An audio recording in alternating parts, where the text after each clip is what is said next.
को निमंत्रण क्यों नहीं भेजा? इसके पीछे का क्या कारण है? इसके पीछे का क्या रहस्य है? आज जानिए इसी वीडियो में मैं आपको बताने जा रहा हूँ। ध्यान से सुनिए श्रोताओं। एक समय की बात है,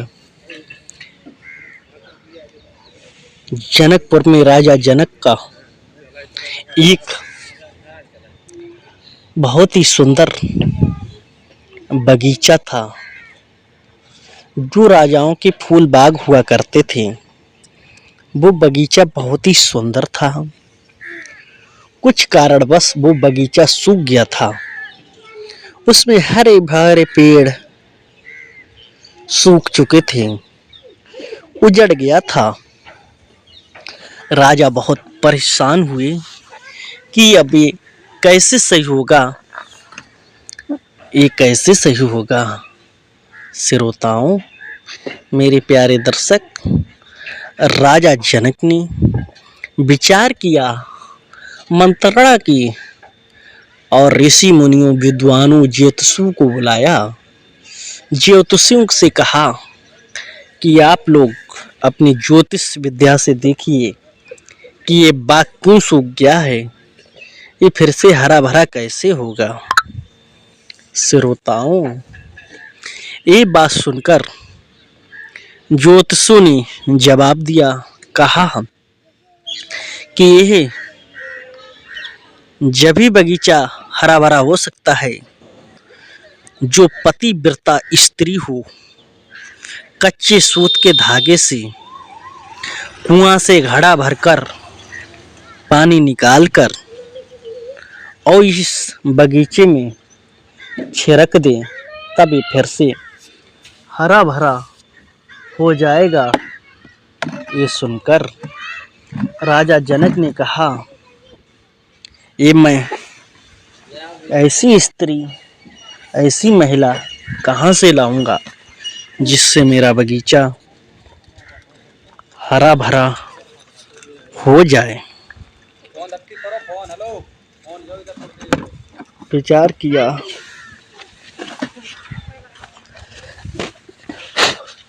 जब विचार किया तो कहा कि ऐसा कौन है जो मेरे बगीचे को हरा भरा कर सके। राजा जनक के मन में विचार आया कि अयोध्या में तो पतिव्रता नारी हैं, अयोध्या से ही कोई महिला को बुलाया जाए। राजा जनक ने एक पत्र भाई को अयोध्या में भेजा, राजा दशरथ के यहाँ।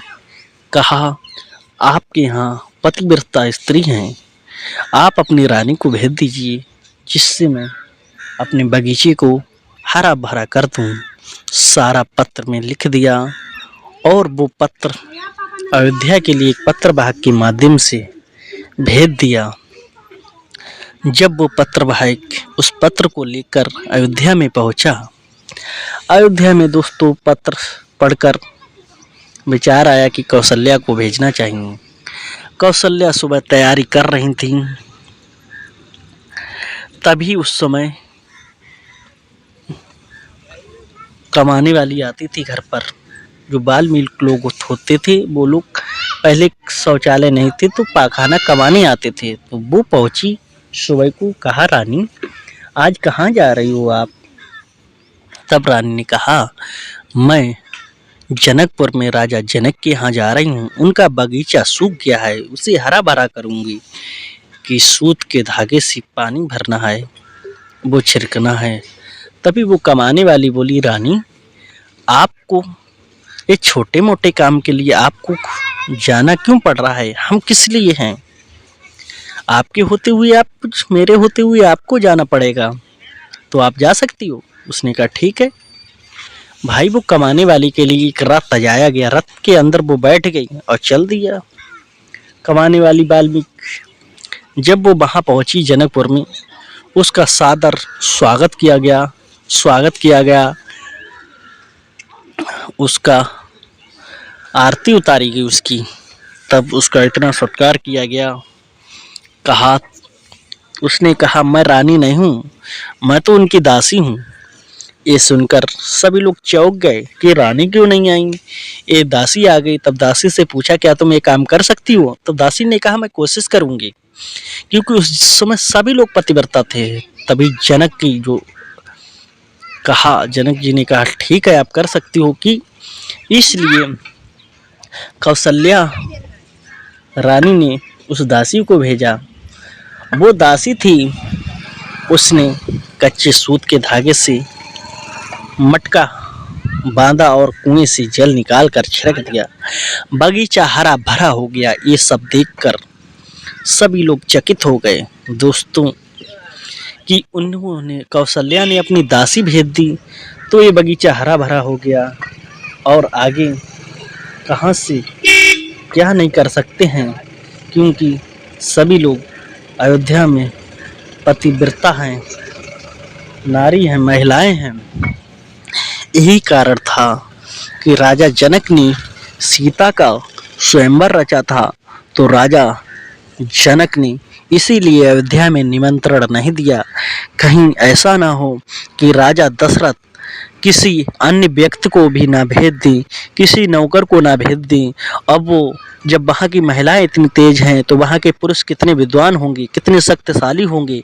कहीं उन्होंने धनुष तोड़ दिया तो मुझे अपनी सीता की शादी नौकर के साथ करनी पड़ेगी। यही कारण था, इसीलिए सीता का स्वयंवर का निमंत्रण अयोध्या वासियों को नहीं भेजा श्रोताओं। इसीलिए कहते हैं कि निमंत्रण इसीलिए नहीं भेजा, विश्वामित्र को निमंत्रण भेजा था। विश्वामित्र और जंगल की रक्षा कर रहे थे उस समय राम लक्ष्मण विश्वामित्र के साथ। तभी विश्वामित्र के साथ आए थे तो विश्वामित्र अपने गुरु के लिए बाग में फूल तोड़ने गए। उधर माता जानकी पूजा के लिए फूल तोड़ने गई थी। उसी समय माता जानकी जब राम को देखती थी मन ही मन में अपना पति मान लेती थी। दोस्तों ये थी बोलो श्री रामचंद्र की जय।